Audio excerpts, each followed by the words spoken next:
que hay chicos y chicas de YouTube, soy Giovanni LQ, y hoy les traigo una creepypasta. Bueno, luego les cuento más cosas, ¿ok?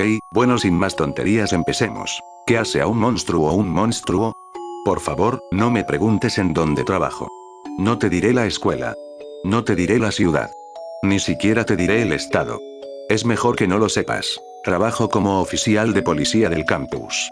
Campo, como nos llaman los estudiantes. Y he visto cosas. Tú pensarías que es un trabajo fácil, cuidar a chicos blancos acomodados y privilegiados, haciendo cosas de chicos blancos acomodados y privilegiados. Pero no lo es. Es aterrador. Y creo que eso es porque estuvimos condicionados a creer que los monstruos deben mostrarse a sí mismos. Que podemos distinguirlos de una multitud. Dibuja un monstruo. ¿Por qué es un monstruo? Janice Lee dijo eso. Y esa es una pregunta válida.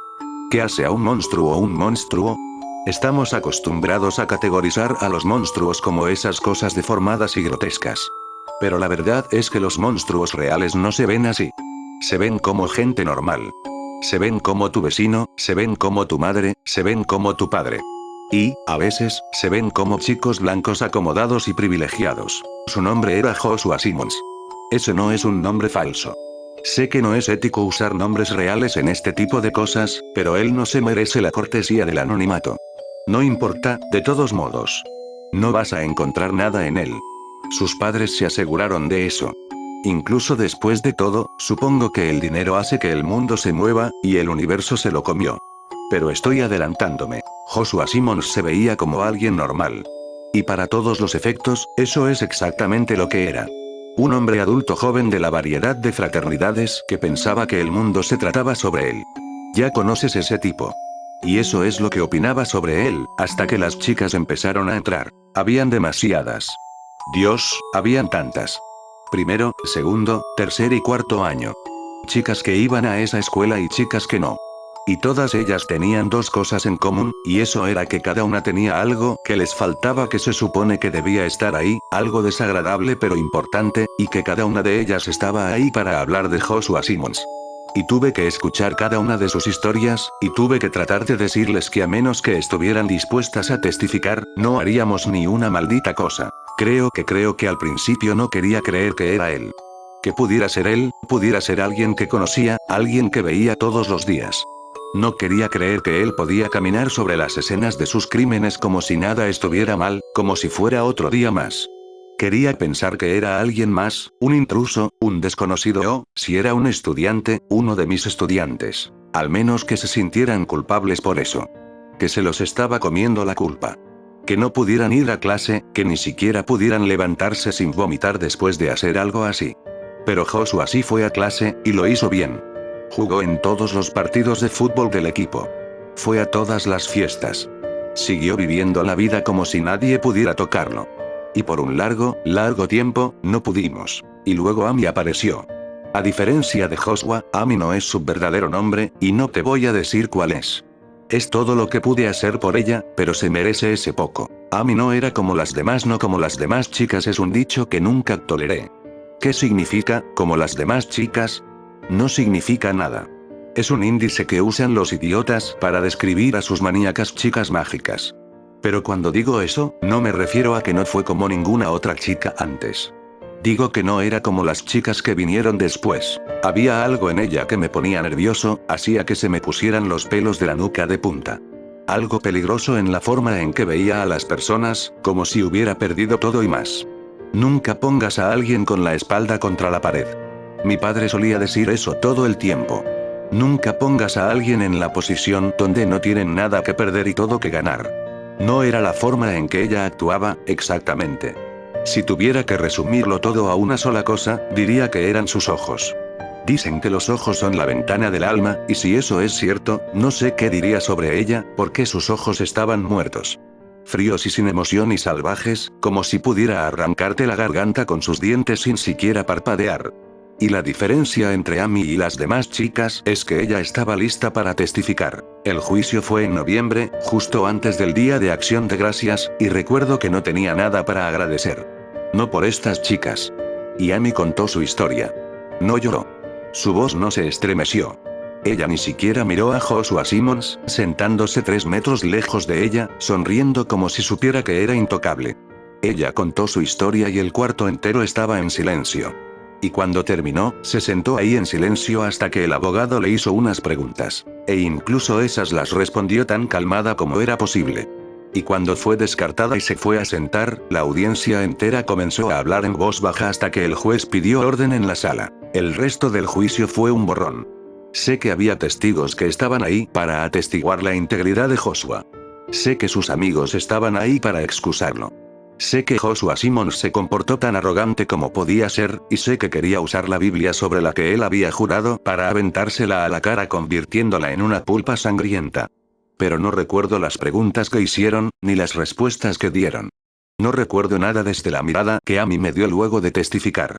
Después de eso, recuerdo haber esperado, sostenido mi respiración, rezado porque el juez tomara la decisión correcta. Recuerdo pensar que la verdad estaba justo ahí, tan cerca que genuinamente cualquier persona podría verla. ¿Cómo no podrían? Joshua Simmons fue declarado inocente. Y en ese momento, lo supe. Supe lo que significaba para alguien estar sobre la ley. Supe lo que significaba para alguien ser intocable. Y quería matarlo. Quería estrangularlo, borrándole esa media sonrisa arrogante en su cara y hacerle entender lo que significaba tener miedo. Pero no lo hice. Porque soy un oficial de la ley y eso significa seguirla aunque no esté de acuerdo con ella. Bueno, pensé, hicimos lo que pudimos. Pero en realidad no creía eso, y no se sentía de verdad. Pero no había nada que pudiera hacer. Y pensé que eso era todo hasta que recibí la llamada 2 semanas después. Encontraron a Joshua Simmons en una cabaña abandonada 3 horas lejos del campus. Fueron capaces de salvarlo, pero creo que quizá esa fue la intención de Amy a pesar de todo. Ella fue cuidadosa con la forma en la que lo lastimó. Quería que él viviera con el recuerdo. Quería que él viviera con las cicatrices. Hubo un segundo juicio, por supuesto. Y recuerdo haber pensado, aquí estamos de nuevo. Pero no era lo mismo. No realmente. Un crimen que nadie creía que fuera un crimen, y un acusado que nadie creía que fuera un criminal. Amy volvió al estrado y calmada contó la historia como si estuviera hablando del clima, como si no tuviera contacto con la persona que lo hizo. O quizá como si no le importara. Como si estuviera más allá de importarle. Eso es algo que da miedo ver. Alguien que está más allá de importarle. Es como que la gente pierde un poco de lo que los hace humanos cuando llegan a ese punto. Describió cómo se acercó a él en la fiesta, cómo le coqueteó, cómo lo tentó. Cómo lo sedujo. Habló sobre cómo le dio la bebida con droga. Jugó con su deseo, y una vez que sus ojos se comenzaron a cerrar, le había susurrado toda clase de fantasías en su oído, que solo podrían cumplirse si él se iba con ella. Y lo hizo. Lo condujo afuera de la fiesta hasta su auto. Para ese momento ya le costaba caminar. Para cuando llegaron a la cabaña de Amy, él no podía mantener los ojos abiertos, y lo supo. Supo que algo iba horriblemente mal. Pero no tenía la fuerza de voluntad para luchar contra eso. ¿Qué me hiciste?, dijo arrastrando las palabras. ¿Qué me hiciste? Y Amy vio al juez directamente a los ojos al dar la respuesta a esa pregunta. Oh, cielo, no te he hecho nada aún, y no haré nada más de lo que te mereces. Lo metió en la cabaña y lo encadenó a la mesa del comedor. Cada miembro a cada pata del mueble. Luego esperó hasta que se despertara. Él gimió como un pansé, dijo Amy. Gritando y llorando como un bebé. Y rogó. Oh, cómo rogó. Pero Amy no había hecho todo eso para negociar con él. No estaba interesada en un trato porque no había nada que él pudiera ofrecer que ella quisiera. Ella tenía un propósito en mente, y había hecho un plan, y se iba a pegar a él. Paró de gritar cuando vio el cuchillo, dijo ella. Empezó a susurrar como si estuviéramos en la iglesia. Pero he aprendido una cosa de todo esto, y es que Dios no es real. Y si lo es, no está escuchando ni una puta cosa de lo que decimos. Ella dijo que él empezó a rezar. Empezó a implorar. Empezó a invocar a todas las deidades que conocía entre gritos. La piel era tan fácil de cortar, como papel de seda mojado rompiéndose bajo mi roce. Cuando terminó, dijo, su pene había sido cortado en 4 partes exactas, de forma perfecta. Como un hot dog cortado a lo largo. Ella sonrió a esto, la primera vez que vi que su cara se iluminó desde que entró a mi oficina. El día en que todo cambió, no lo hizo todo de una vez. Él seguía alternando entre desmayarse y despertarse en una niebla, demasiado drogado con las endorfinas que su cerebro estaba liberando para entender qué estaba pasando. Ella esperó hasta que él se diera cuenta del horror que venía. Le pregunté si quería, dijo, y su voz se volvió atroz. Le pregunté si quería que continuara, y dijo que no, y lo hice de todos modos. Le dije que seguro que lo quería porque su pene estaba duro cuando empecé y siguió así hasta que terminé. Siguieron los testículos. Usó un escalpelo para separarlas el una del otra, y luego usó un martillo para destruirlos. Y cuando estaban aplanados, los cortó y aserró las 4 partes de su pene y le dijo que se los comiera. Ponlos en tu boca, dijo. Ponlos en tu boca y chupa. ¿No es eso lo que me dijiste a mí? ¿No fue eso lo que le dijiste a las otras chicas?